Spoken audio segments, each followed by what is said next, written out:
Muchas gracias, Yulay, pero divertido, obviamente, jugando allá en el semillero y ahora abordando una temática que nos encanta en este programa porque trata también de ayudar un poquito a la gente que está del otro lado y por eso está Agustina Pérez Gomar acá con nosotros, psicóloga, escritora y conferencista. Bienvenida a La Mañana en Casa. Muchísimas gracias. Un placer recibirte con ese título directo, ¿no? Porque la persona más importante de tu vida sos vos. ¿Verdad?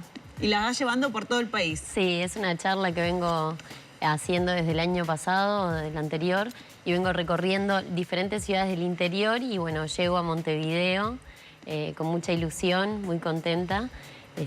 Esto es en la sala Atahualpa del Galpón, el 10 de septiembre. En una semana, el miércoles. A las 20 horas, que la gente puede... ¿Qué se va a encontrar en ese lugar? Que ya por algunas ciudades del interior ya pasó. Bien, se va a encontrar con primero un espacio para poder encontrarse con uno mismo. Creo que vivimos en este mundo tan vertiginoso, tan veloz, en donde veo, tanto en el consultorio como en diferentes lugares donde trabajo, una desconexión del ser humano con uno mismo.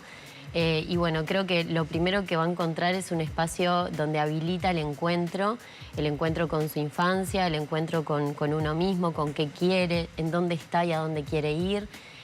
Básicamente eso, siempre hablo de que no digo nada extraordinario, pero soy una convencida de que una palabra justa en el momento justo puede cambiar el transcurso de la vida de alguien.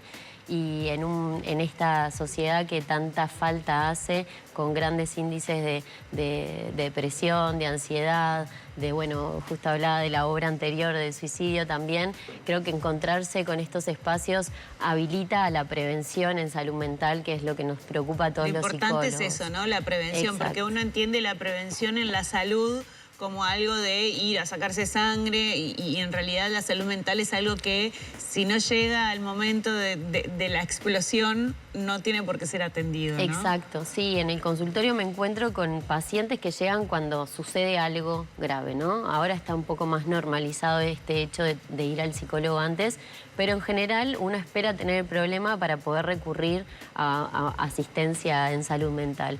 Y la idea es eso, es un poco post-pandemia, cuando vi que todo lo que nos identificaba, que era el trabajo, las relaciones, los vínculos, el auto, la casa, perdió valor. Hubo una gran crisis social y humana, entonces me parecía que era como hasta obligación, como agente en salud mental, poder salir del consultorio y poder trabajar esto de qué nos pasa. No esperemos la crisis a trabajar en nosotros mismos. Claro, antes pasaba que, bueno, ni siquiera los padres eran conscientes que los hijos necesitaban quizás tener una asistencia o hacer una prevención en salud mental. Y yo recuerdo que en realidad cuando era chica no existía ir al psicólogo, no te mandaban al psicólogo. Era como el que tiene el problema va al psicólogo. De hecho, hoy todavía queda algo de esto de no estoy mal, entonces no quiero. Los hombres en general no consultaban, o sea, hay muchos, en estas recorridas que hago en el país, teatros de 200 personas, hay 2 hombres, ¿no? Y yo siempre hablo en el teatro y hablo en cada oportunidad, naturalicemos que también el hombre necesita espacios para encontrarse consigo mismo. Ahora, hablabas de la pandemia y esto tan individual y dejabas de lado todo aquello que tenía que ver con un vínculo más allá de lo sentimental, emocional o con otra persona, sino con las cosas, y hablabas de uno y de uno mismo, ¿no? Y qué difícil ese momento de encontrarse con uno mismo. Sí, uno cuando se encuentra con algunas partecitas de uno que no quiere encontrarse. Entonces creo que lo difícil es eso, es ver que tenemos nosotros, lo que yo siempre identifico es vienen al psicólogo por un problema del hijo, por un problema en el matrimonio, por un problema con un vínculo. En un otro. En un otro. Y encontrarse con uno es encontrarse con lo que tenemos que cambiar. Es decir, bueno, somos responsables y ¿ahora qué? O sea, encontrarse con el problema es encontrarnos también con la responsabilidad de hacer algo con ese problema. Claro, no cargarse de culpa tampoco, No. porque quizás sí el problema lo tenés con ese otro, pero en realidad hay que ver cuál es la base de eso. Hay diferencia, y en la charla lo hablo, la diferencia entre lo que es culpa, que no sirve para nada, que lo único que hace es nos intoxica de alguna manera y nos autocastiga, ¿no? En esto de cuando me siento culpable me tiendo a lastimar, que es todo lo contrario a lo que pretendemos en esta charla. Cuando hablo de responsabilidad es decir, bueno, sí podemos hacer algo. Si hay un vínculo en donde no me hace sentir feliz, animarnos a corrernos de ese vínculo. Está en nosotros la responsabilidad de pedir ayuda, porque a veces no se puede solo, y de salir de lugares que no me siento feliz. Ahora, pasando un poco en el título, la persona más importante de tu vida sos vos, viste que uno siempre le dice siempre a alguien, sos la persona más importante de mi vida. Bueno, cuento y les voy a contar a ustedes el por qué elegí ese nombre. Contame. Yo soy mamá, tengo un hijo de 10 años, tiene ahora. En ese momento tenía 3 años y yo estaba en un momento, digo, cuando los adultos necesitamos reconocimiento o amor, siempre recurrimos a nuestros hijos. Bueno, yo estaba en un momento medio complejo de mi vida y estaba manejando, él tenía 3 años y le digo, mi amor, ¿quién es la persona más importante de tu vida? Y mi hijo, sin dudarlo, me dijo, soy yo, mamá. No, en ese momento... Un gurú era tu vida. Un gurú. O no, o en realidad lo que me mostró es que de niños sabemos que somos las personas más importantes de nuestras vidas y que adultos necesitados sacamos esa creencia y decimos, no, tú tenés que decir que yo soy la persona más importante de tu vida, porque era yo la que necesitaba algo. Y un poco me pareció interesante como todo este recorrido para usarlo en la charla de cómo de niños sabemos que somos las personas más importantes de nuestras vidas y después las miradas externas, las demandas, el lugar que nos ponen nuestros padres, la sociedad, nos hace corrernos de ese lugar y realmente entender, como ahora como psicóloga infantil, de que si nosotros realmente no nos cuidamos, no vamos a poder cuidar a otros. Llegan pacientes, padres de pacientitos que dicen quiero que mi hijo sea feliz, quiero que mi hijo sea seguro, quiero que mi hijo tenga amor propio y si no trabajamos primero con los adultos que somos el reflejo ellos son el reflejo nuestro, no podemos hacer mucho movimiento en la infancia. Entonces realmente hay que procurar trabajar en nosotros como adultos, en nuestro amor propio, en nuestra seguridad, en nuestras fortalezas, para después que ellos solamente nos vean, ¿no? Enseñar con el ejemplo. Y esto del amor propio, ¿cómo podemos definir el amor propio? ¿Qué tenemos que hacer por uno mismo, por nosotros, para decir, bueno, creo que estoy alimentando esta parte de mi ser que es quererme, ¿no? Primero es como habilitar esos espacios, ¿no? El preguntarnos si realmente creo que hay una sensación que es el sentirnos orgullosos de nosotros mismos, el decir, bueno, me vi primero, o sea, habilitar espacios para el primer mirarnos. momento es el autoconocimiento. Exacto, el conocernos, en dónde estamos, cómo estamos siendo, sin culparnos, pero sí, si hay algo que, como estoy siendo como mujer, como estoy siendo como mamá, como estoy siendo como papá, como estoy siendo como madre, como hija, en diferentes roles, si realmente estoy siendo quien quiero ser, si estoy orgullosa de mí. Y si no lo estoy, no castigarme, sino generar acciones que puedan alinearse a lo que yo quiero. ¿Qué pasa hoy que ni siquiera nos cuestionamos? Si quiero estar donde quiero estar, a dónde quiero ir, qué quiero trabajar, trabajamos en automático, estamos en vínculos que tal vez no nos cuestionamos si son los que quiero estar. Entonces creo que el primer paso es frenar y Un poco lo decís en la preguntarnos. charla también, ¿no? Esto de sacar el piloto automático. Sacar el piloto automático, frenar, preguntarnos más. No preguntarle al otro cómo me ven, si me quieren, si no me quieren. Preguntarme a mí, ¿qué quiero de mí? Es real que vivimos también bajo las exigencias de un otro que es el que nos ve, ¿no? Que nosotros tenemos ese feedback de la persona que nos está viendo, pero el feedback propio somos muy malos con nosotros. Sí, y a su vez, que eso también lo planteo en la charla, muestro los críticos que somos con nosotros mismos.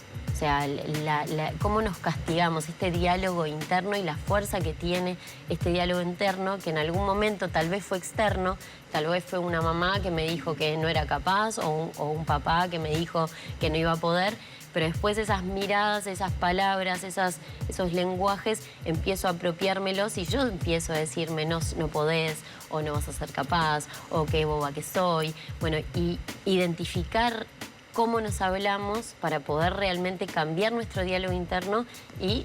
Imagino que no es de un momento a otro, ¿no? No. Digo, tampoco es ponerse también, castigarse Tal con cual. no hago esto, lo estoy haciendo mal, o trato de quererme pero no puedo. Es como... Es como creciendo, digamos. es como el ejercicio. Vos si vas a un gimnasio 5 horas un día, no te va a hacer nada. Lo mismo pasa con la salud psíquica, digamos. Uno tiene que ser consciente, ese es el primer paso, y después generar pequeñas acciones diarias que se alineen a dónde queremos ir. Son pequeñas, no son muchas. Y son algunas, sobre todo desde la conciencia, en vivir desde la conciencia. ¿Qué te ha sorprendido de estos encuentros, ya que los hiciste en varias ciudades del interior? Sí, la verdad que la apertura de la gente, recién hablábamos afuera de la cámara, si bien lo hago en ciudades como muy del interior, en donde mucha gente se conoce, la gente se abre. Creo que tiene que ver con cómo me muestro yo en el escenario también, muy cercana, hablo mucho de mi vulnerabilidad, creo que hay que hablar más también. Bueno, esa anécdota con tu hijo que también es parte de eso, ¿no? Exacto. De acercar a la gente. Mirá, yo tampoco soy perfecta, ¿no? Digo, por más que hable de esto... Es que en realidad no soy... el aceptarnos no perfectos, ya que traes esa palabra, el aceptarnos reales, el mostrarnos que tenemos vulnerabilidades, que tenemos infancias, que a veces nos pasaron cosas, que siempre algo nos pasa, y bueno, y sin culpar a nuestros padres, sino entender que todos tenemos una mochilita, la llamo yo, que lo importante es abrir esa mochilita hoy para no pasarla de generación en generación y ver qué es mío, qué no es mío, qué devuelvo, qué me hago cargo, qué cambio y qué paso. ¿Se carga a los hijos, digamos, de estas cosas? Sí, yo lo llamo la mochilita invisible. Entonces hay cosas que, y lo veo en el consultorio con niños, sintomatologías que aparecen en la infancia que vienen de generación en generación. Entonces, si no somos conscientes de qué estamos depositando, vamos a repetir y vamos a seguir. Y ahí juega la sensibilidad también de los padres, que no les puedes decir, anda vos a hacer terapia porque tu hijo... Bueno, o si lo haces. Sí lo hago. En realidad hago al revés. A mí me llaman los padres y yo lo que hago es, primero, antes de ver a un niño, yo trabajo con los adultos que rodean a ese niño. Ajá. O sea, creo que cada situación, cada sintomatología infantil responde a una situación familiar, y yo sin trabajo en equipo, yo no trabajo con un niño. Bueno. Trabajo un montón con los padres y bueno. con las infancias de esos adultos que rodean a esos niños, con las historias, con qué lugar ocupa cada hijo en la constitución de esta familia. Y estas charlas se da también eso, ¿no? El encuentro con, me decías que también haces un ejercicio, ¿qué se va a ver? Hay herramientas también, uno se va a ir con un librito, ¿no? De, bueno, estas cosas tendría que empezar a hacer. Sí, ahí la charla consiste en primero entender, ¿no? En esto que vos decías de culparnos o no culparnos, entender por qué nos pasa lo que nos pasa, por qué empezamos a valorar más la mirada del otro que la propia. Bueno, hago como un recorrido teórico, pero sin ser muy denso, o sea, hablo con ejemplos cotidianos. Y después hago como un ejercicio de visualización, porque creo que más que la palabra se lleva la experiencia, la persona que vaya el 10 de septiembre al teatro, porque es el encuentro con uno. Y hago un ejercicio en donde se encuentra con la infancia de uno mismo, en donde se ve a los ojos de ese niño y ve qué necesita. Y esa infancia y ese niño siguen nosotros, aunque seamos adultos. Y desde ese niño, en general, nosotros criamos, trabajamos, hablamos desde esas heridas infantiles. Entonces, quizás en la historia de alguna otra persona también nos vemos reflejados y eso ayuda muchísimo. ¿Para toda la familia o para adultos? Es para adultos, sí. Para adultos. Sí, adolescentes grandes o adultos, sí. Para que puedan niños llegar a entenderlo, claro, digamos. Sí. Eso está bueno aclararlo. Sí. Y es el 10, como decíamos, el miércoles que viene, en el Teatro El Galpón, en la Sala Atahualpa. ¿Y las entradas dónde las pueden conseguir? Y las entradas en Red Tickets se pueden adquirir por ahí. Buenísimo, Agustina, buenísima la charla y un montón de gente del otro lado seguramente súper interesada en esta temática. Por suerte, hoy la salud mental está en boca de todos y en las pantallas también, ¿no? Que encontramos este tipo de encuentros y de información de forma mucho más accesible, que eso es lo importante. Sí, la verdad que sí. agradecer el espacio. Realmente son temas delicados pero importantes de hablar, de transmitir, de comunicar. Es un trabajo de hormiguita que vengo haciendo en todos los aspectos, sea de las redes sociales, de los libros, de estas charlas. O sea, creo que todo aporta el granito de arena. Así que gracias a ustedes por Muchas el gracias espacio. a vos, y la siguen en las redes sociales también, Sí. que ahí das consejitos también. Sí, también. Muchas gracias por estar con nosotros en La Mañana en Casa. Ahora nosotros nos vamos a la cocina con Leti.